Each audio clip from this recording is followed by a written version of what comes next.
All right, well, no pressure here, Cauley, because about 3 weeks ago we did one of these with an Indians prospect and he got called up the next day. So what say you?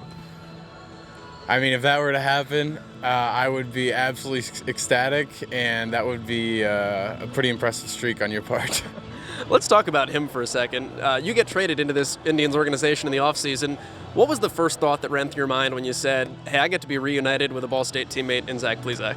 One of the first people I texted was Zach, or I can't even remember if he texted me or whatever, but it was joy because I worked hard with Zach at Ball State. I mean, we were there, we were grinding together, and I loved those hours where we were playing and we were competing on the same field, and I'm excited to be able to do that again at some point. Let's talk about the word trade in that question, because that was a big part of your offseason. You wake up and you're on the White Sox, and the next second you are playing for the Cleveland Indians organization, straight up for a major leaguer in Yonder Alonso. What's the immediate shock of that moment, and then the aftermath of that as it settles in that in some ways your life changes? No doubt. You know, in the back of your mind, there's always a possibility that you could get traded. You never really expect it. And I certainly didn't. It was a night in December. I was watching like a college football game, and all of a sudden I got a text, and that's when it changed. And it was like December Fools, like. Yeah, I mean, I was just so happy because I was going to be with Zach, and I loved my time with the White Sox, and I certainly love the Indians because they're doing a lot of great things to help me develop, work on my weaknesses. Improve my strengths. There's got to be a feeling of being wanted that comes along with that has to be affirming. Yeah, I mean, when you put it like that, it makes you feel good.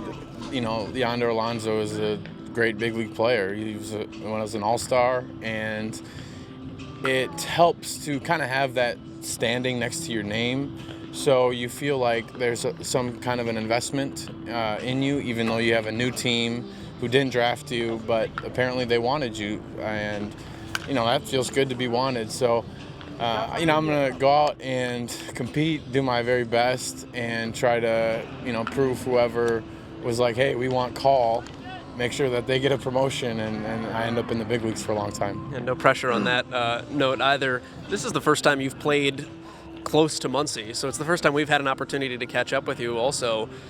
What's changed in you as a ball player? And in some ways, as you as a person? Well, I have definitely grown in a lot of areas. I think the root of me is the same.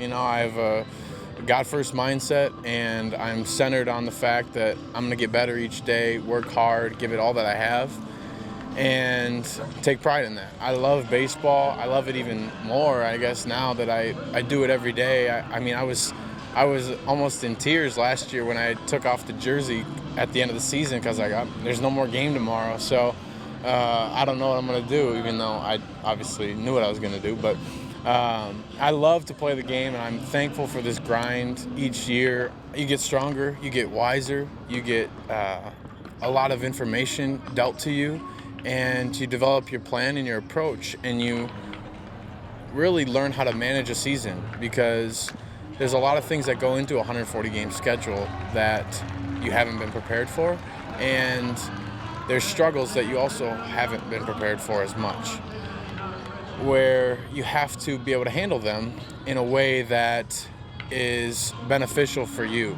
So when you have an 0 for 4, an 0 for 10, or an 0 for 15, which happens at some points, you have to know that your swing's not broken. And this year I've learned to go out there, compete, prepare to win, but then let the results rest where they may. That's the very thoughtful part of all of this. Let's talk about the fun part of it, though. You're playing in minor league baseball. We said earlier there's going to be 100-some-odd dogs here tonight. You're playing on a team called the Rubber Ducks. What's fun about this? Like, there's got to be when you pull back all of the curtains, it's just fun. No doubt. Well, first, competing is fun. Going up against other teams and competing to win, that's fun. And the second thing is that people do love baseball. So no matter what anybody says, these parks each night get full. And, not every night, Tuesday and whatever, but for the most part, people are here. They love to watch baseball. Mike Clevenger pitched for us last night, and the people were going crazy. And it's so much fun to know that you're a part of something where little kids that you used to be are watching you now play on this field, and they want to be you, no matter whether it's AA or whatever. And that's the fun part. Plus you have, on-field promotions and stuff that they from the organizations I've been in, they really do a great job of putting on a great product. And it's fun. It's family fun. I love to play. I love the game. I've talked about that. So I'm just thankful to be a part of it and be able to do it. You've gotten to play in some really cool affiliates and some cool organizations. I imagine autograph signing doesn't get old either. It's just those types of things that you talked about it as a kid that you probably used to do that now you get to do on the other side. Has got to be neat. It's crazy sometimes, the autograph seekers, because they're not always little kids. They're like veteran, old adults, and they want your autograph. They've got a booklet full of 20 cards, and you're like, I'm going to sign 2, and I'm moving on to the next person. But it is cool that they want your autograph, and you get to interact with the fans. For me, it's like, if there's any way that I can help the game to continue, if this fan loves this game because of a baseball card, or if he's going to be drawn to the game because of it, I'm all for it. I want people to love the game like I do, and so I'm thankful to be able to do it. What do you miss most about Ball State, about college? I miss the guys and just the college atmosphere. Ball State was a tremendous time for me. Coach Maloney was great. My brothers on the team were great.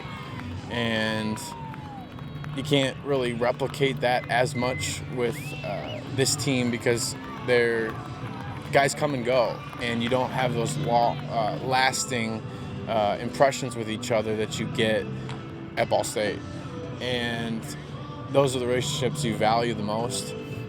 And just being a college kid, going to watch the football games, going to the rec, working out, all that stuff. When we last met you, you had graduated in 3 years. You had your degree in entrepreneurship. You were selling cookies. Are you still selling cookies? Yeah, we're focused on being the best ball player each day. And there's a lot, for me, I'm going to make sure that every stone is, turned. So whether that be nutrition, whether that be sleeping, I have a strict schedule. I want to make sure 9 to 10 hours a night so your body can recover fully, because that's when it actually has this time to rest, and this is a long season.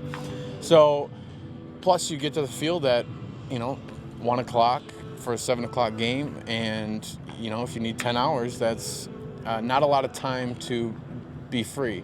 And so I could do some stuff, but I choose to just FaceTime my fiance and talk to my family and read a few books, and baseball books as well, and just enjoy the time and just the process. And each day is a routine, and I love that routine, and I think that keeps you consistent in who you are and who you are as a player as well.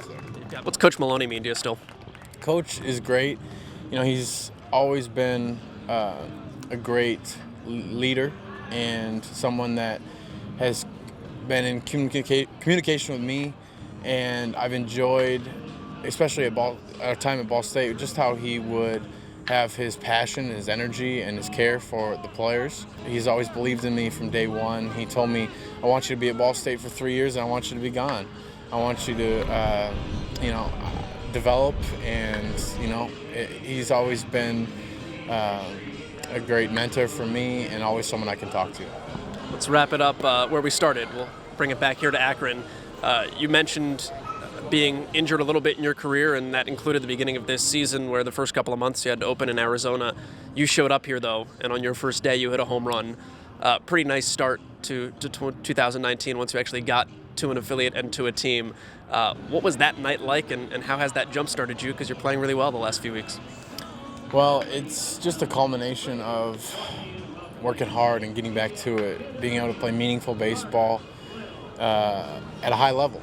And being able to do that, just, and there's nothing better than rounding the bases after you hit a home run. So they're a very triumphant feeling. Like I said, the results don't drive the process. The process drives the results, and as long as that's your focus, you're going to be in a good spot.